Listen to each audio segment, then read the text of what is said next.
আমাদের চারটা দফা দাবি নিয়ে আজকে আমরা এখানে দাঁড়িয়েছি।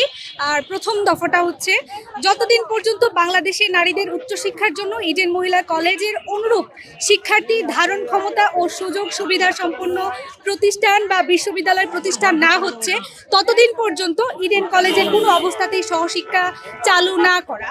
2, অনার্সের সিট সংখ্যা অতিরিক্ত হারে না কমানো, তবে এতে যদি শিক্ষার গুণগত মান রক্ষা করা সম্ভব না হয় তবে আনুপাতিক কিছু সিট সংখ্যা কমানো যেতে পারে। তবে উদ্দেশ্য এটাই থাকতে হবে, সকল সুযোগ সুবিধা নিশ্চিত যত বেশি সংখ্যক নারীকে উচ্চশিক্ষার আওতায় আনা যায়। 3, ইডেন মহিলা কলেজে ইন্টারমিডিয়েট চালু না করা। শৃঙ্খলা ও নিরাপত্তায় ইডেন কলেজ অন্য কলেজগুলোর তুলনায় এগিয়ে।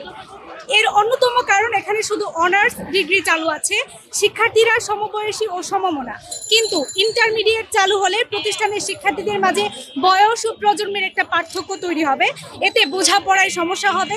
সর্বোপরি শৃঙ্খলা ব্যাহত হওয়া ও পড়ালেখার সুষ্ঠু পরিবেশ বিনষ্টের আশঙ্কা রয়েছে। দাবি 4, সর্বোপরি ইডেন মহিলা কলেজ বাংলাদেশের সর্ববৃহৎ নারী শিক্ষা প্রতিষ্ঠান।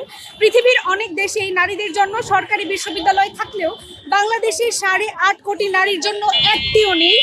ফলে বাংলাদেশের সামাজিক ও সাংস্কৃতিক প্রেক্ষাপটে ইডেন মহিলা কলেজ শিক্ষাক্ষেত্রে নারীদের জন্য সবচেয়ে বড় সরকারি ফ্যাসিলিটি।